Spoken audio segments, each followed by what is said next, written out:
நீண்டகால போராட்டத்துக்கு பின்னர் பிரித்தானியா வசம் இருந்த ஒரு தீவு இன்று விடுவிக்கப்பட்டிருக்கிறது. இந்த தீவுக்கு சுதந்திரம் கிடைத்திருக்கிறது அப்படின்னு சொல்லலாம்.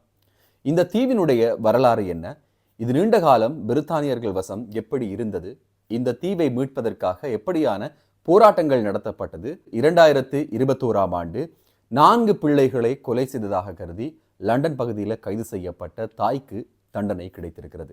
இந்த குழந்தைகளுக்கு நடந்தது என்ன, இவர்கள் எப்படி கொல்லப்பட்டார்கள் போன்ற விடயங்களையும், யூகே முழுவதும் இருக்கிற மிக பிரபலமான தமிழ் படங்கள் பார்க்கக்கூடிய திரையரங்குகள் மூடப்பட போகிறது, அது சம்பந்தமான தகவல்களையும் சேர்த்து இன்னும் பல புதிய சுவாரஸ்யமான தகவல்களை இந்த வீடியோவில் பார்க்கலாம்.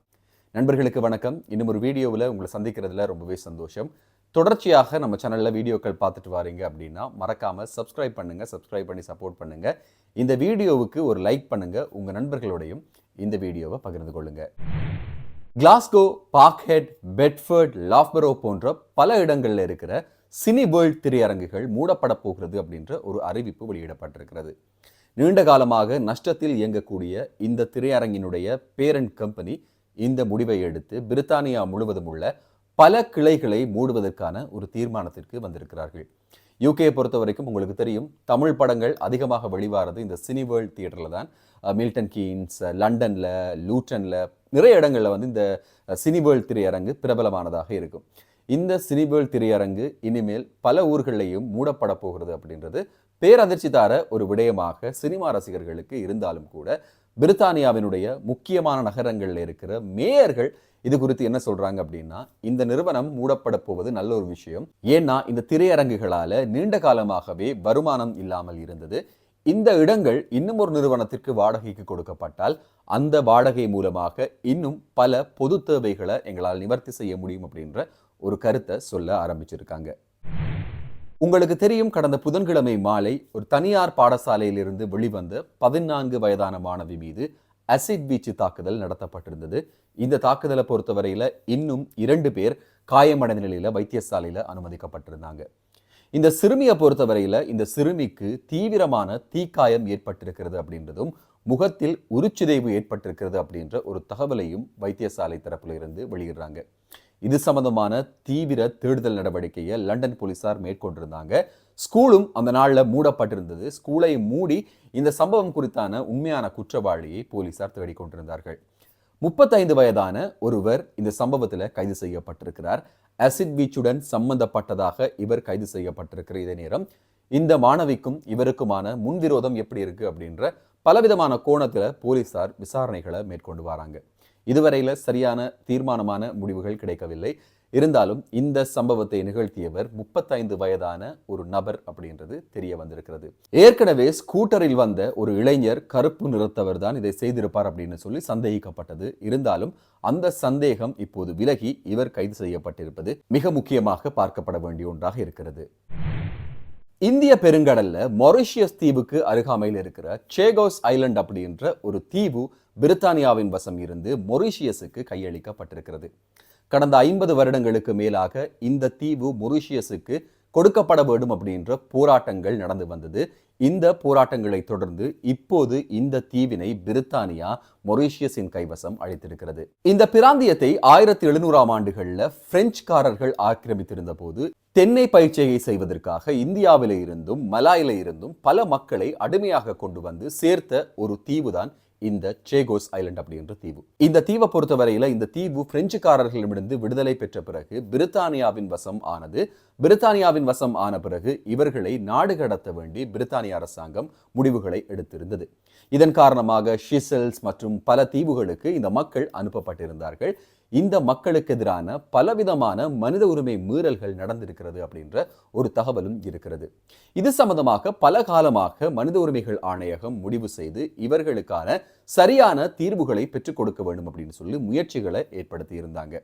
ஒரு கட்டத்தில் பிரித்தானியா இங்கிருந்து புலம்பெயர்ந்த மக்களுக்கு பிரித்தானியாவினுடைய கட்டுப்பாட்டில் இருக்கிற பிரதேசங்களுக்கான சிட்டிசன்ஷிப் கொடுத்து அவர்களில் பலர் பிரித்தானியாவுக்கு வரவழைக்கப்பட்டு குரோலி போன்ற இடங்களில் தங்க வைக்கப்பட்டிருக்கிறார்கள் அப்படின்றதும் மறுக்க முடியாத ஒரு விடயமாக இருக்கிறது.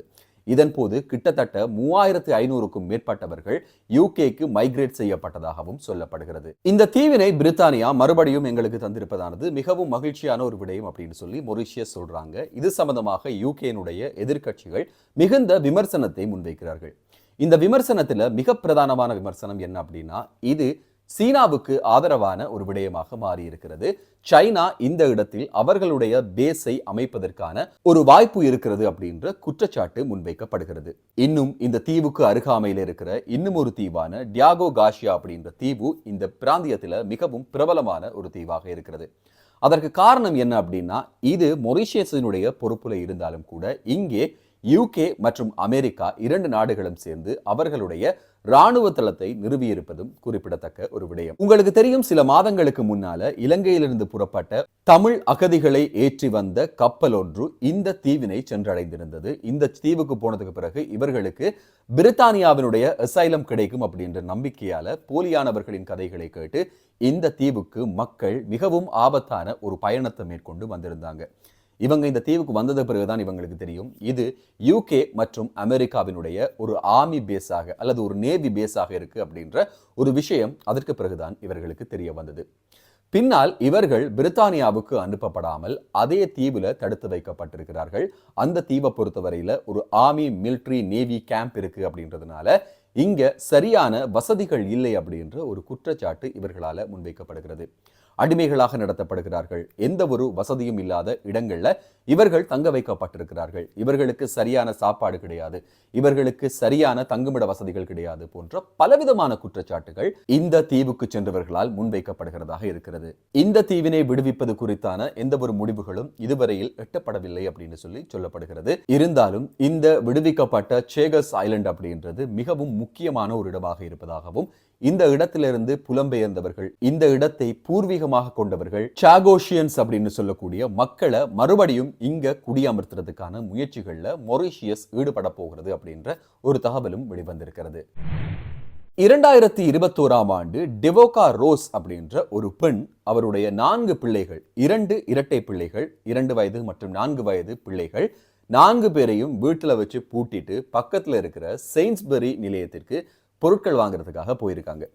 இவங்க போன இந்த நேரத்தில் அந்த வீட்டில் இருந்த ஒரு லைட்டரை ஒரு பிள்ளை அழுத்தியதன் காரணமாக அந்த வீடு முற்றாக தீப்பற்றி எரிந்தது.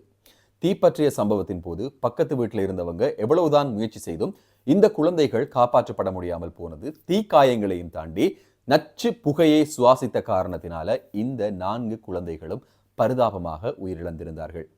இந்த சம்பவம் நீதிமன்றத்துக்கு எடுத்துட்டு வரப்பட்ட போது இது சம்பந்தமான பல விடயங்கள் ஆராயப்பட்டது. அதுல மிக முக்கியமாக இந்த தாய் தன்னுடைய கணவரை பிரிந்து தனியாக வாழ்வதாகவும், இவருக்கு மனநலம் பாதிக்கப்பட்ட ஒரு வகையான நோய் இருக்கிறது அப்படின்றதும் நீதிமன்றத்தில் முன்வைக்கப்பட்டது. இந்த குற்றச்சாட்டை தொடர்ந்தும் இந்த தாய் மறுத்து வந்தாங்க. இதே இடத்துல ஜேட் அப்படின்னு சொல்லக்கூடிய அவருடைய நண்பரை வைத்துவிட்டு, இந்த பிள்ளைகளுடைய பாதுகாப்புக்காக ஒரு நண்பரை வைத்துட்டு தான் கடைக்கு போனதாகவும் இந்த பெண் கூறி வந்தாங்க. தீவிர விசாரணைகளுக்கு பிறகு போலீசார் மற்றும் நீதிமன்றம் கண்டுபிடிச்ச ஒரு விஷயம் என்ன அப்படின்னா, ஜேட் அப்படின்ற ஒரு கதாபாத்திரமே கிடையாது, அப்படியான ஒரு நண்பரே இவருக்கு கிடையாது. அது இவருடைய ஒரு கற்பனை கதாபாத்திரம் அப்படின்ற ஒரு விஷயத்தை போலீசார் கண்டுபிடிக்கிறாங்க. இந்த கற்பனை கதாபாத்திரத்தை வைத்துவிட்டு அந்த பிள்ளைகள் பாதுகாப்பாக இருப்பதாக நினைத்து கதவை பூட்டிட்டு இவங்க பல தடவைகள் இப்படியான வெளிப்பயணங்களுக்கு போயிருக்காங்க அப்படின்ற ஒரு தகவலையும் இந்த பெண்ணுடைய கணவர் சொல்லியிருப்பதும் இங்க குறிப்பிட்டு சொல்ல வேண்டிய ஒரு விடயம். இந்த பெண்ணினுடைய குற்றம் நிரூபிக்கப்பட்டிருக்கிறது. இவருக்கான தண்டனையும் பிரித்தானியாவில் வழங்கப்பட்டிருக்கிறது அப்படின்றத செய்திகள் வாயிலாக அறியக்கூடியதாக இருக்கிறது. இந்த வீடியோவை முழுசா பார்த்துருப்பீங்க அப்படின்னு சொல்லி நம்புறேன். தொடர்ச்சியாக பார்த்துருந்தீங்கன்னா மறக்காம சப்ஸ்கிரைப் பண்ணுங்க. இந்த வீடியோவுக்கு ஒரு லைக் பண்ணுங்க. உங்க நண்பர்களோடையும் இந்த வீடியோவை பகிர்ந்து கொள்ளுங்க. உங்களுடைய கமெண்ட்களையும் பகிர்ந்து கொள்ளுங்க. இன்னும் ஒரு வீடியோவில் இன்னும் சுவாரஸ்யமான புதிய தகவல்கள், செய்திகள், சட்ட மாற்றங்களோட உங்களை சந்திக்கும் வரை நன்றி, வணக்கம்.